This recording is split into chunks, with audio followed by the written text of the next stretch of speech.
हमारे प्यारे दर्शकों, अगर आपको बड़ा बनना है तो सबसे पहले आपको बड़ा सोचना होगा। अगर आप बड़ा सोच नहीं सकते तो आप कभी बड़ा नहीं बन पाएंगे। तो आज हम द वन थिंग बुक को समरी के माध्यम से समझेंगे। द वन थिंग में बताया गया है कि कैसे हम अपनी मंजिल की तरफ छोटे छोटे कदम बढ़ाकर एक दिन बड़ा बन सकते हैं। ये किताब हमें अपनी मंजिल पर अपना पूरा ध्यान और पूरी मेहनत, अपने समय, एनर्जी और इच्छा शक्ति को सही तरह से इस्तेमाल करना सिखाती है। इसके साथ ही यह हमें बताती है कि कैसे हम अपनी मंजिल तक के रास्ते को आसानी से तय कर सकते हैं और इस रास्ते में हमें किन बातों का ध्यान रखना है। ये किताब उनके लिए है जो अपनी ज़िंदगी में कुछ बड़ा हासिल करना चाहते हैं। वे जो जानना चाहते हैं कि कामयाबी तक का सफ़र कैसे तय करना है। वे जो ना कहने की ताकत के बारे में जानना चाहते हैं। इस किताब के लेखक जय पापसन एक अमेरिकन लेखक और बिजनेसमैन हैं। उन्होंने गैरी केलर के साथ मिलकर बहुत सी फेमस किताबें लिखी हैं। 2014 में स्वेन पोएल पावर ने उन्हें रियल एस्टेट की दुनिया का सबसे शक्तिशाली व्यक्ति बताया। गैरी केलर एक अमेरिकन एंटरप्रेन्योर और बेस्ट सेलिंग लेखक हैं। वे केलर विलियम्स रियल्टी इंटरनेशनल के फाउंडर हैं, जो पूरी दुनिया की सबसे बड़ी रियल एस्टेट कंपनी है। वे इस समय उस कंपनी के बोर्ड के चेयरमैन हैं। अगर आपको बड़ा बनना है तो सबसे पहले आपको बड़ा सोचना होगा। अगर आप बड़ा सोच नहीं सकते तो आप कभी बड़ा नहीं बन पाएंगे। आपने लोगों को कहते हुए सुना होगा कि मीलों का सफ़र एक कदम से शुरू होता है, लेकिन मीलों का सफ़र इस सोच से शुरू होता है कि हमें मीलों का सफ़र करना है। हम में से ज़्यादातर लोग बड़ा नहीं सोच पाते। अगर हम बड़ा सोचने की कोशिश करें तो कहीं ना कहीं हमारा दिमाग हमसे कहता है, हवा में मत उड़ो, एक दिन गिरोगे तो ज़मीन पर ही आओगे। इस तरह की सोच ही हमें तारों को छूने से रोक देती है। जब हम ऐसी सोच को अपने ऊपर हावी होने देते हैं तब हम पूरी तरह से नकारात्मकता से भर जाते हैं, जो हमारी क्षमता को कम करके हमें एक सीमा में कैद कर देती है। अगर हम इतिहास में जाकर देखें तो हमें पता लगेगा कि कुछ लोगों ने अपने आप की सीमा कभी नहीं नापी। वे बस आगे बढ़ते गए और एक दिन उन्होंने वो कर दिखाया जिसे लोग असंभव का नाम दिया करते थे। उदाहरण के लिए आप उन दो भाइयों को ले लीजिए जिन्होंने 16 साल की मेहनत के बाद साइकिल के पुर्जी से हवाई जहाज बनाकर दिखाया था। विज्ञान की दुनिया में आपको ऐसे ही अनगिनत लोग मिलेंगे जिन्होंने वो काम करके दिखाया जो सुनने में आज भी असंभव लगता है। हमारी सीमा सिर्फ हमारी सोच पर निर्भर करती है। अगर आप बड़ा सोच सकते हैं तो आप बड़ा बन सकते हैं। सभी चीज़ें समान रूप से महत्वपूर्ण नहीं हैं। आप अपने साथ हमेशा एक टू डू लिस्ट रखिए जिसमें आप अपने सारे काम को लिखें जो आपको करने हैं। लेकिन एक बार आपके पास अपनी टू डू लिस्ट हो जाने के बाद आप कैसे तय करेंगे कि किस काम को पहले करना है? आप अपने काम को उनसे मिलने वाले नतीजों के आधार पर क्रम में कीजिए। जैसे अगर कोई काम बड़ा है लेकिन उससे मिलने वाले नतीजे छोटे हैं तो आप उस काम को अंत में कीजिए। अगर कोई काम छोटा है और उससे मिलने वाले नतीजे बड़े हैं तो आप उसे सबसे पहले कीजिए। आप हमेशा नतीजों पर ध्यान दीजिए और उसी के हिसाब से अपने काम को कीजिए। सफल लोग इसी तरह से अपनी लिस्ट बनाते हैं। अचीवर्स हमेशा प्रायोरिटी करके काम करते हैं। वो ऐसी टू डू लिस्ट बनाते हैं जिसे पूरा करने पर वो अपने लक्ष्य के और करीब पहुंच जाएंगे। यदि आपकी टू डू लिस्ट में हर एक चीज़ लिखी हुई है तब वो शायद आपको हर जगह पर ले जाएगी, सिवाय उस जगह के जहां आप जाना चाहते हैं। विल्फ्रीडो परेटो ने 19वीं शताब्दी में 80-20 का नियम दिया, जिसमें उन्होंने बताया कि इस दुनिया की 80% संपत्ति सिर्फ 20% लोगों के पास है। ये छोटा सा नियम बहुत जगहों पर लागू होता है। आपकी 20% मेहनत ही आपको 80% की सफलता दिलाएगी और आप अपनी 20% कमियों को दूर करके अपने आप को 80% सुधार सकते हैं। इन बातों से एक बात तो साफ है कि आपके सारे काम जरूरी नहीं हैं। उनमें से कुछ काम के नतीजे बहुत बड़े होंगे जो आपको आगे लेकर जाएंगे। आप इन कामों को सबसे पहले कीजिए। छोटे छोटे काम करके अपने लक्ष्य को हासिल करें। कामयाबी की तरफ बढ़ने के लिए आपको सबसे पहले अपने आप से सवाल करना होगा जिससे आपको वहां तक का रास्ता मिल सके। आप सबसे पहले अपने आप से सवाल कीजिए कि वह कौन सा काम है जिसे अगर मैं पूरा कर दूं तो बाकी के काम आसान हो जाएंगे। इस तरह के सवालों से आप अपने काम की लिस्ट आसानी से बना सकते हैं। फिर उन कामों में से सबसे ज़रूरी काम को सबसे पहले करके अपनी मंजिल तक आसानी से पहुंच सकते हैं। आइए देखें कि आपको अपने आप से किस तरह से ये सवाल पूछने चाहिए जिससे आपको आसानी से जवाब मिल सके। सबसे पहले आप अपनी मंजिल के बारे में सोचिए। आप सोचिए कि आपको कहाँ जाना है। इससे आपको अपने रास्तों के बारे में पता चलेगा। इस सवाल से आपको ये पता लगेगा कि आपको किस तरफ अपने कदम बढ़ाने हैं। अब आप अपनी मंजिल तक जाने वाले रास्ते के बारे में सोचिए। आप सोचिए कि आप इस समय ऐसा क्या कर सकते हैं जिससे आप अपनी मंजिल के करीब पहुंच जाएं। आप सोचिए कि वो कौन सा काम है जिसे करके आप एक कदम आगे बढ़ सकते हैं। आप इन सवालों को अपने आप से हर रोज पूछिए। इससे आपकी आंखों के सामने आपकी मंजिल हमेशा रहेगी और आप हमेशा उसकी तरफ बढ़ने की कोशिश करते रहेंगे। मल्टीटास्किंग न करें। मल्टीटास्किंग का मतलब है एक साथ कई काम करना। मल्टीटास्किंग एक झूठ है क्योंकि लगभग सभी मानते हैं कि मल्टीटास्किंग करने से वो बहुत ज़्यादा काम कर लेते हैं। यदि आप दो चीज़ें एक साथ करने की कोशिश करते हैं तब आप किसी भी चीज़ को अच्छे तरीके से नहीं कर पाएंगे। मल्टीटास्किंग कंप्यूटर के कई काम एक साथ करने के लिए आया था, पर कंप्यूटर भी मल्टीटास्किंग नहीं कर सकते। वो मल्टीपल टास्क को एक एक करके करते हैं, लेकिन ये काम बहुत तेज़ी से होता है और हमें लगता है कि कंप्यूटर मल्टीपल टास्क को एक साथ कर रहा है।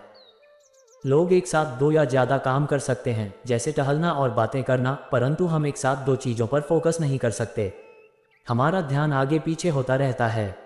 ये कंप्यूटरों के लिए तो ठीक है, परंतु मनुष्यों के लिए ये एक बहुत बड़ी समस्या है। जब आप एक टास्क से दूसरे टास्क पर स्विच करते हैं तब दो चीज़ें होती हैं। पहली लगभग तत्काल है, आप स्विच करने का निश्चय करते हैं। दूसरी कम प्रेडिक्टेबल है, आप जो भी करने वाले हैं उसके लिए आपको उसके नियमों को एक्टिवेट करना पड़ेगा। हमेशा किसी नए टास्क को शुरू करने में और जिसे आपने छोड़ दिया है उसे फिर से शुरू करने में कुछ समय लगता है, और फिर भी कोई गारंटी नहीं है कि आपने जहां छोड़ा था वहीं से शुरू करेंगे। तो हम कभी भी मल्टीटास्किंग को क्यों करें, खासकर जब हम सबसे महत्वपूर्ण काम कर रहे हैं। आप सबसे पहले अपने सबसे ज़रूरी काम को ढूंढिए और फिर उस काम को अपना पूरा ध्यान दीजिए। कामयाबी के लिए अनुशासन और अनुशासन के लिए आदतें। JF कैनेडी ने एक बार अपनी स्पीच में कहा था, आप अपनी आदतों से ही बनते हैं। अमीर आदतें आपको अमीर इंसान बनाएंगी और गरीब आदतें आपको गरीब इंसान बनाएंगी। इसलिए अगर आपको कामयाबी हासिल करनी है तो आपको अच्छी आदतें बनानी होंगी। आप अपने अनुशासन का इस्तेमाल करके अच्छी आदतें बना सकते हैं। आदतें बनाना इतना भी मुश्किल काम नहीं है जितना आप सोचते हैं। एक आदत बनाने में लगभग 66 दिन लगते हैं और आदतें केवल शुरुआत में बनानी मुश्किल होती है, उसके बाद उनको बनाए रखना बहुत आसान होता है। बस आप किसी काम को रोज़ कीजिए और देखते ही देखते वो आपकी आदत बन जाएगी। यही आदत आपको एक दिन सफलता की ऊंचाइयों पर ले जाएगी। माइकल फेल्प्स ने जब ओलंपिक में 8 गोल्ड मेडल्स जीते तो एक रिपोर्टर ने उनसे कहा, क्या आप ये बात मानते हैं कि आज का दिन आपकी ज़िंदगी का सबसे भाग्यशाली दिन है? इस पर माइकल ने कहा, आप 10 साल तक रोज एक दिन में 10 घंटे तैरने के अभ्यास को भाग्य मानते हैं, तो हाँ, मैं भाग्यशाली हूँ। इसी तरह एक अच्छी आदत आपको भी उन ऊंचाइयों तक ले जा सकती है जहाँ तक लोगों की नज़रें भी नहीं पहुँचती। आदतें बनाने का सबसे अच्छा तरीका है कि आप शुरुआत करें। उन्हें बनाए रखना इतना मुश्किल नहीं होता जितना उन्हें बनाना। एक बार आपने किसी आदत को बनाना शुरू कर दिया तो आगे चलकर वो काम आपके लिए आसान हो जाएगा और फिर आप अपना फोकस किसी दूसरी आदत को बनाने में लगाए। अपने अनुशासन का इस्तेमाल कर आप अच्छी आदतें बना सकते हैं जो आपको कामयाबी की तरफ ले जाएगी। आपकी इच्छा शक्ति एक ईंधन टैंक की तरह है। क्या आपको लगता है कि कभी कभी आप अपना काम बहुत अच्छे से कर ले जाते हैं और कभी कभी आप अपने काम पर ध्यान ही नहीं दे पाते? क्या आप किसी गलत आदत को छोड़ने की कोशिश करते हैं लेकिन कुछ दिन बाद आप फिर से वही काम करने लगते हैं? इसकी वजह यह है कि आपकी इच्छा शक्ति भी कभी कभी थक जाती है, जिसकी वजह से आप खुद को अपने काम के रास्ते में नहीं रख पाते और भटकने लगते हैं। जब आपकी इच्छा शक्ति कमज़ोर पड़ने लगती है तब आप अपनी अच्छी आदतों को बनाए रखने में परेशानी महसूस करेंगे। कमज़ोर इच्छा शक्ति आपको भी अंदर से कमज़ोर बना देती है। दिन के किसी एक खास समय पर हमारी इच्छा शक्ति मजबूत होती है जबकि बाकी समय ये थकी हुई रहती है। ज़्यादातर लोग सुबह के समय ज़्यादा अच्छे से काम कर पाते हैं। अक्सर बच्चे सुबह सुबह उठकर पढ़ना पसंद करते हैं। वे शाम को अपने काम पर अच्छे से ध्यान नहीं लगा पाते। तो इससे बचने का रास्ता क्या है? हम क्या करें जिससे हमारी इच्छा शक्ति हमेशा मजबूत रख सकें? इसका सीधा सा जवाब है कि आप अपने ज़रूरी कार्यों को उस वक्त कीजिए जब आपकी इच्छा शक्ति मजबूत हो। आप अपनी इच्छा शक्ति को पूरी तरह से अपने ज़रूरी काम के लिए समर्पित कर दीजिए, जिससे आपके ज़रूरी काम आसानी से हो सकें। अपनी इच्छा शक्ति को उस समय के लिए बचा कर रखिए जब आपको अपनी ज़िंदगी के अहम फैसले लेने हो या कोई ज़रूरी काम करना हो। इस तरह से आप अपने आप को कम इच्छा शक्ति से होने वाले नुकसान से बचा सकते हैं और अपनी काम करने की क्षमता को बढ़ा सकते हैं। महत्वहीन कार्यों को न कहना महत्वपूर्ण है। आपके साथ ऐसा कभी न कभी जरूर हुआ होगा जब आप कोई ज़रूरी काम कर रहे हो और उसी बीच किसी ने आपसे मदद मांगी हो। अक्सर लोग ऐसे हालात में ना नहीं कह पाते और ये वही लोग होते हैं जो कभी ज़िंदगी में आगे नहीं बढ़ पाते। आइए देखें ऐसा क्यों होता है। जब आप अपने ज़रूरी काम के बीच किसी दूसरे की मदद करने लगते हैं तब आप अपना ध्यान अपने खुद के काम से हटा देते हैं। दूसरे का काम करने में आप अपनी एनर्जी लगा देते हैं, फिर आप अपने काम पर ध्यान नहीं दे पाते। आप दूसरों की मदद करने के दूसरे तरीके भी निकाल सकते हैं।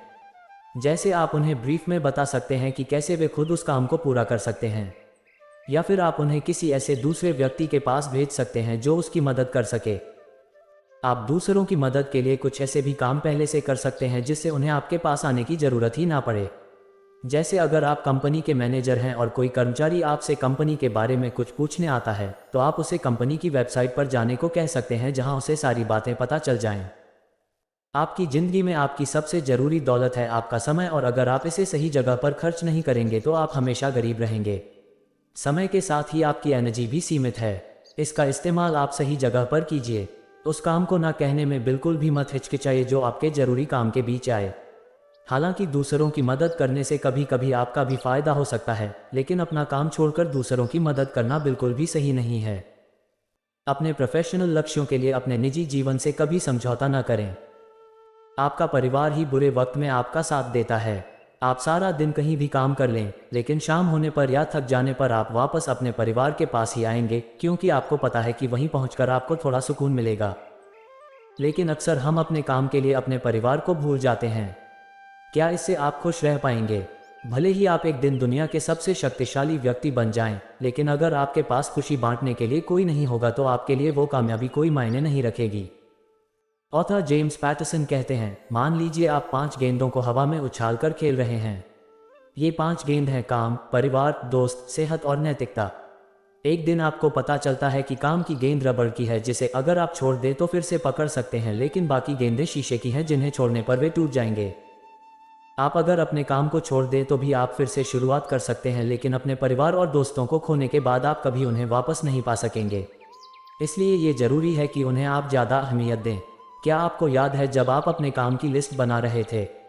उस लिस्ट में आपने सबसे ज़रूरी काम को सबसे ऊपर लिखा था और सबसे कम ज़रूरी काम को सबसे नीचे। आप अपने कम ज़रूरी काम को टालकर अपने परिवार के लिए समय निकाल सकते हैं।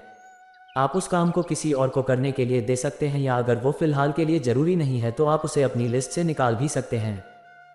एक बार आपने अपना ज़रूरी काम पूरा कर लिया तो आप बाकी कामों से समझौता करके अपने परिवार के लिए समय निकाल सकते हैं।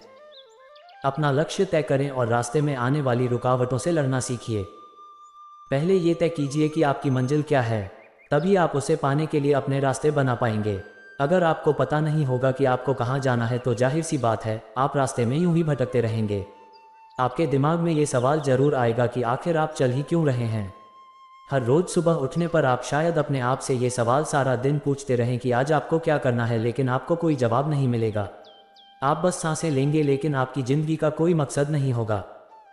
हमारी ज़िंदगी में 2 दिन बहुत ही ज़रूरी होते हैं, एक जिस दिन हम पैदा हुए थे और दूसरा जब हमें पता चलता है कि क्यों पैदा हुए थे। जब तक आपकी ज़िंदगी में वो दूसरा दिन नहीं आता तब तक आपकी ज़िंदगी का कोई मतलब नहीं है। जब पता होगा कि आपको कहाँ जाना है तब आप वहाँ तक पहुँचने के लिए रास्ते अपने आप ही बनने लगेंगे। ज़रूरी नहीं है कि जैसा आपने सोचा है हमेशा वैसा ही हो। ज़िंदगी अक्सर हमारे लिए कुछ सरप्राइज़ रखती है जो वो आपको कभी भी दे सकती है।